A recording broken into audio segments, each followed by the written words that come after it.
Radio 2.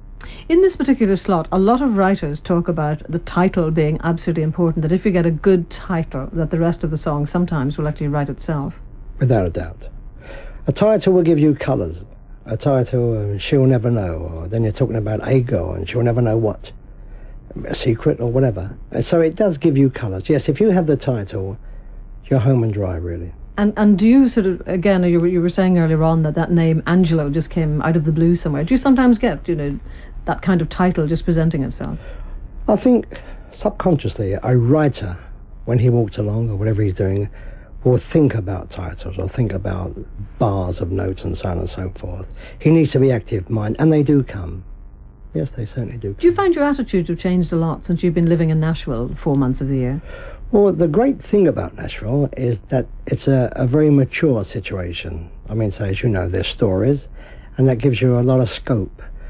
We're a little limited today. It's certainly no worse than what it was when I started. The writers are great today, but things have changed today. It's sounds, as you know, it's videos, and sometimes the song and the story isn't as important as what you see on the screen in vision.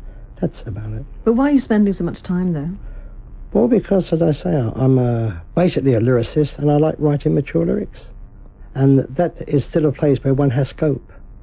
And I noticed that a lot of British people seem to be going over there to do exactly the same thing. Yes, in some ways it's an overcrowded town, because writers from London, writers from LA, writers from New York are going there because of that reason. Is it Roger Greenaway who lives there all the time? Roger Cook lives there, Ralph Murphy and Peter Sullivan, the great producer who did people like Engelbert and Tom Jones, he's there. So we have a lot of fun when we get there. So you'll be going back fairly soon? I'm going back June the 16th.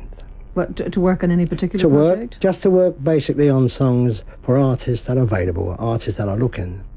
The great thing again about Nashville is, as long as it's right, you've got a shot.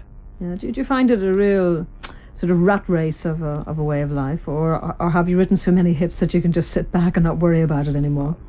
It's really how you look at life. I love writing, and I want to write to the day they take me away, really. Some people who have been successful as I am, I suppose, feel they don't want to write, and that's okay, but I will write to the end, and Nashville, as I say, is just another place for me to write. Radio 2.